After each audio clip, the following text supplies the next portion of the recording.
2019 সালে 370 ধারা চালু হওয়ার পর জম্মু কাশ্মীরে এই প্রথম ভোট হবে। তো দেখে নিন কে কোন দলে যাচ্ছে, কোন দল কোন দলের সঙ্গে জোটে যাচ্ছে।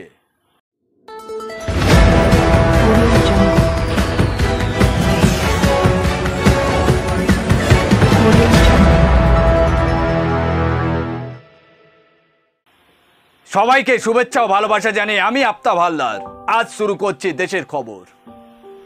বিশেষ মর্যাদা প্রত্যাহারের পর এই প্রথমবার বিধানসভা নির্বাচন অনুষ্ঠান হতে চলেছে জম্মু কাশ্মীরে।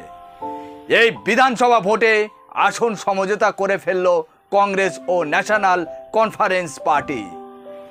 মোটামুটি সবকটি আসনে সমঝোতা হয়ে গেছে, কিন্তু 5টি আসন নিয়ে এখন রপাসূত্র মেলেনি। তবে খুব শীঘ্রই এই 5টি আসন রপাসূত্র হয়ে যাবে। কিন্তু অন্যদিকে বিজেপি প্রার্থী তালিকা প্রকাশ করতে গিয়ে নাকানি চোবানি খেতে হয়েছে। জম্মু কাশ্মীরে বিধানসভায় 90টি আসনের মধ্যে 44টি আসনে প্রার্থী ঘোষণা করেছে বিজেপি, কিন্তু তারপর আবার নতুন প্রার্থী তালিকার নাম সামনে আসে। সেখানে দেখা যায় 44 জন থেকে কমে দাঁড়ায় 15 জনের নাম। মজার ব্যাপার হলো, প্রথম তালিকায় দলের জম্মু কাশ্মীরে বিজেপি শীর্ষ নেতাদের নাম ছিল না। এদের মধ্যে ছিলেন জম্মু কাশ্মীরের ইউনিট সভাপতি রবীন্দ্র রানা ও 2 প্রাক্তন মুখ্যমন্ত্রী গোবিন্দ গুপ্তা ও নির্মল সিংয়ের নাম বাদ পড়ায় তারা ক্ষোভ প্রকাশ করেছে। এই ঘটনাকে কেন্দ্র করে টানাপোড়েন শুরু হয় দলের অন্দরে।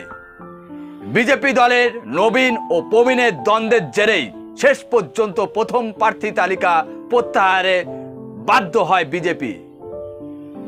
পরে দ্বিতীয় দফায় তালিকা প্রকাশ করে পরিস্থিতি সামাল দেওয়ার চেষ্টা করে তারা। অন্যদিকে ফারুক আব্দুল্লাহ দলের সঙ্গে কংগ্রেসে আসন সমঝোতা চূড়ান্ত হয়। ফারুক আব্দুল্লাহ এনসিপির দল লড়বে 51টি আসনে, আর কংগ্রেস লড়বে 32টা আসনে, আর সিপিএম ও পান্থারস পার্টিকে একটি করে আসন ছাড়া হয়েছে।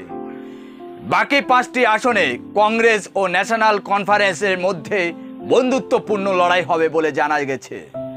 আবার একথাও শোনা যাচ্ছে এই 5টি আসনের সমাধান সূত্র খুব তাড়াতাড়ি বের হয়ে যাবে। জম্মু কাশ্মীরের 90টি আসনে 3 দফায় ভোট হবে। প্রথম দফা ভোট হবে 18ই সেপ্টেম্বর, দ্বিতীয় দফা ভোট হবে 25শে সেপ্টেম্বর ও তৃতীয় দফা ভোট হবে 1ই অক্টোবর। এই 3 দফায় জম্মু কাশ্মীরে বিধানসভা নির্বাচন হতে চলেছে।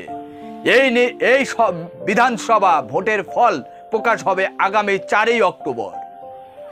এখন প্রশ্ন হচ্ছে, জম্মু কাশ্মীরে বিজেপি প্রার্থী দিতে নাজা ল্যাজে গোপরে হয়ে যাচ্ছে। প্রবীণ ও নবীন গোষ্ঠী দ্বন্দ্বের জেরে এখন জেরবার বিজেপির পার্টি। জম্মু কাশ্মীরে ভোটের ময়দানে বিজেপি কতটা লড়াই দিতে পারবে সেটা এখন দেখার বিষয়।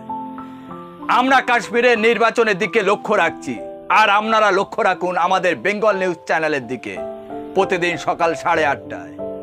Tata, bye bye.